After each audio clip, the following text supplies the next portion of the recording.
हफीजुल्लाह न्याई साहब, क्या इससे कोई फ़ायदा नहीं हो रहा अगर, तो ये सब कुछ फिर इसका कोई डैमेजिंग कॉन्सिक्वेंस नहीं है इमरान खान के लिए? अगर जनरल फैज़ हमीद कहीं वादाबाब गवाह भी बन जाए 9 मई के अंदर, अगर कोई फ़र्क ही नहीं पड़ा उनकी पॉपुलैरिटी को, जैसे ज़ुबैर साहब कह रहे हैं। एक सवाल ये, और दूसरा ये कि जनरल बाजवा का जो ट्रायल का मुतालबा कर रही है PMLN की क़यादत, वो इसलिए मुश्किल लग रहा है कि वो शायद इदारे की सोच है, वो तो उन्होंने तो एनेक्स तोड़ा इनका, फैज़ हमीद साहब का और इमरान खान साहब का। सर, अब पहले मेरे पे तनकीद करने के बाद आप तजिया कर लें। जो मेरा सीना हाजिर है। जी जी जी, मुझे पता है। नहीं मैं क्योंकि माड़े बंदे भी निकलती है ना फ्रस्ट्रेशन, ज़ुबैर साहब की भी और आपकी भी।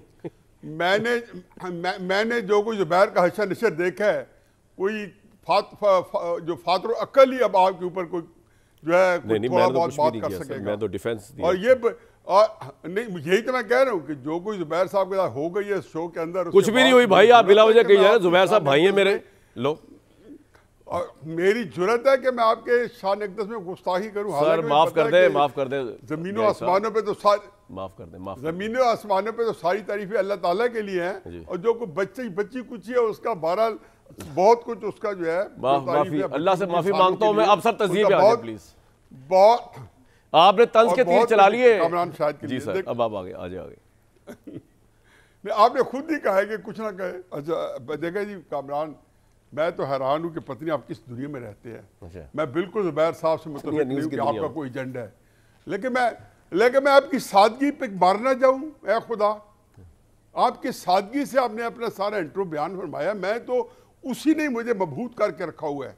मैं तो हक्का बक्का सजदर हूँ कि यार इस इंट्रो के ऊपर, इस इंट्रो के अंदर से कोई कीड़ा निकालना, खोज निकालना इतना परफेक्शन दफा करें इंट्रो को। मेरे सवाल का जवाब दें। आप मेरे इंट्रो में फंस गए, छोड़ दें मेरे इंट्रो को, सवाल का जवाब दें। सारे सवाल ये 3 बैठे हैं जिनमें मैं सबसे थको दानिशवार हूँ, सबसे बड़े दानिशवार ज़ुबैर साहब और कैनी बैठे हैं। इनसे पूछ लें कि आपके इंट्रो में हमारे सारे सवालों के जवाब मौजूद थे। पता नहीं आप उसके बावजूद बड़ा लगा आप देखे। कामरान सर, मेरी जो अपनी अक्ल है ना, मैं उसकी बड़ी रिस्पेक्ट करता हूँ। वो ज़्यादा नहीं है, लेकिन जितनी कुछ है इस सारी सियासत के बारे में उसकी बड़ी रिस्पेक्ट करता हूँ। ये सारा जो आज कज़िया है, जो हम खड़े हुए हैं, इस सारी बर्बादी का सब जो सरगुना है उसका नाम है जनरल बाजवा। मुझे ना बताएं कि लेफ्टिनेंट जनरल जो है पाकिस्तान के अंदर, वो जनरल बाजवा की मर्जी के बगैर, उसके इशारे अबरू के बगैर वो यहाँ मुतारिक था। और बाजवा साहब को जैसे कोई शाला खोम आया था और कोई माफिया तोड़ रहा था और कोई माफिया बन चुका था और नेक्सस तोड़ रहा था, कि मेरी अक्ल की अपील नहीं करती। बेशक आप लोग सारे सच है, लेकिन मैंने अपनी अक्ल की रिस्पेक्ट करनी है। ये एक बाजवा जो है, जनरल अयूब खान के बाद इस मुल्क का जो सबसे बड़ा मुजरिम है बाजवा है। ये क्या आसिम मुनीर साहब ने इमरान खान को हटाया है, जो मुस्लिम लीग तलमला रही है? ज़ाहिर है बाजवा ने हटाया है। और ये कोई प्लान आज का था? ये सारी ये देखें, आज सारे सुन रहे होंगे, मरीम नवाज साहब ही सुन रहे होंगे, ये मेरे गवाह बैठे हैं आपके पास, गवर्नर ज़ुबैर साहब, ये मुस्लिम लीग के बड़े अहम ओहदे पे थे। खुदा गवाह है कि अप्रैल से बाद खाकान अब्बासी साहब हैं, नवाज शरीफ साहब हैं, इसहाक डार साहब हैं, मैं कहता हूँ सारी आप लीडरशिप जो 12-14 बाद में आते, एक से पूछ लें कि आपने कहा कि आप ये वोट ऑफ नो कॉन्फिडेंस ना लाएं। ये बाजवा का बड़ा सिनिस्टर प्लान है। ये जो गेम कर रहे थे जी, बाजवा साहब फैज़ हमीद को उधर लेके जाना चाहते हैं और फैज़ हमीद जाता नहीं है। बाजवा साहब जनरल रिजवान को तो निकल गए, आज तक उसकी कानू कान खबर नहीं हुई, और बाकी जो फैज़ हमीद थे वो घबराए हुए थे। देखें इनके दरमियान में हवा आखिरी दम तक नहीं घुस सकती थी। जो कुछ किया फैज़ हमीद, चाहे इमरान खान साहब के लॉन्ग मार्च के स्पॉन्सर कराए हैं, सबसे पीछे दिमाग जो था ऑन बोर्ड था। कुछ चीज़ों में दिमाग बाजवा साहब को हर चीज़ में ऑन बोर्ड था। और दूसरी बात यह है कि एक हमारी इंस्टीट्यूशन के अंदर वो कहता है मुज़मर है तामीर में एक सूरत खराबी की, सबसे बड़ी हमारी इंस्टीट्यूशन खराबी क्या है? ये इंस्टीट्यूशन फैसला करता है। जिन 2 जनरलों की आपने प्रेस कॉन्फ्रेंस का जिक्र किया, उन्होंने क्या कहा था? मैं आपके प्रोग्राम में पहले भी 1-2 दफ़ा जिक्र कर चुका हूँ। उन्होंने कहा था हम ये फैसला मार्च में कर लिया था 2021 में कि हमने इसको हटाना है।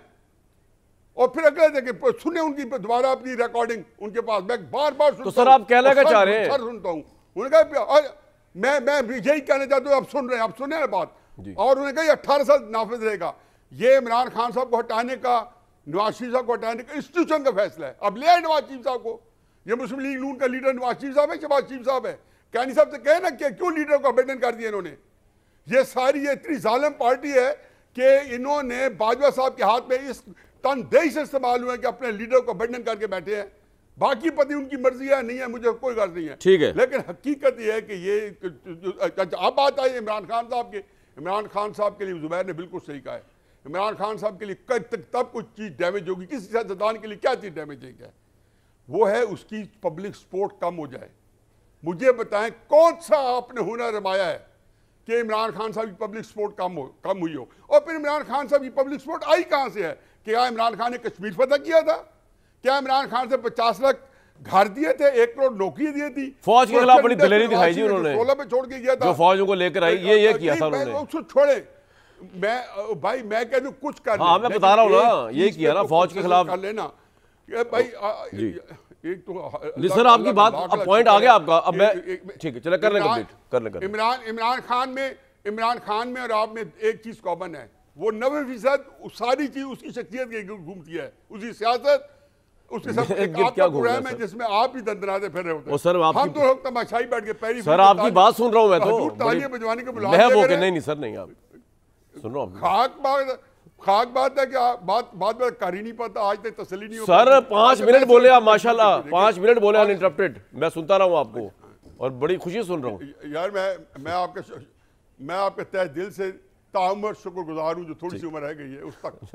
देखिए मैं बताऊँ आपको एक आखिरी बात आमीन, एक आखिरी बात सुन लें कि इमरान खान साहब को जो हैंडल करना था वो इन्होंने उसको ऐसे हैंडल किया है कि नवाज शरीफ की सियासत इंटैक्ट रहती और इमरान की सियासत जो बर्बाद थी वो बर्बाद रहती।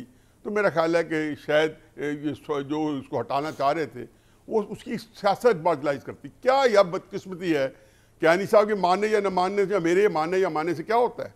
किसको नहीं पता कि जाने तो न जाने भूली न जाने कि इमरान खान साहब का तूती जो है सियासत का बोलता है, इसमें मेरा क्या है सर? और ये खुद जब से मिसूली कहती है कि हमने अपने सियासी कैपिटल जाया किया है, मैं तो नहीं सर आपका पॉइंट आ गया। तो क्या कहते हैं? तूती बोलता है इमरान खान का, अपने लीडर को अबैंडन कर दिया उन्होंने। बाजवा साहब की वजह से जवाब देंगे बिलाल कियानी साहब और बाजवा साहब रिस्पांसिबल, ठीक है, लेकिन जुबैर साहब ने मेरे एक सवाल का जवाब नहीं दिया जो ब्रेक के बाद में दूंगा उनसे, कि बाकी तो बड़ी हक सच की बातें कर दी जुबैर साहब ने, लेकिन जुबैर साहब ने ये नहीं मेरे सवाल का जवाब दिया कि भाई फैज़ हमीद के जितने जराइम है, ख्वाह वो उनके खिलाफ थे, ख्वाह वो पाकिस्तान के खिलाफ थे, वो उनकी पार्टी के खिलाफ थे, साबका पार्टी के, वो सब अगर इमरान खान के बिहेस्ट पे हो रहे थे या अदरवाइज कोई रीजन जुबैर साहब बताए, तो why shouldn't we criticise Imran Khan along with general Faiz Hamid?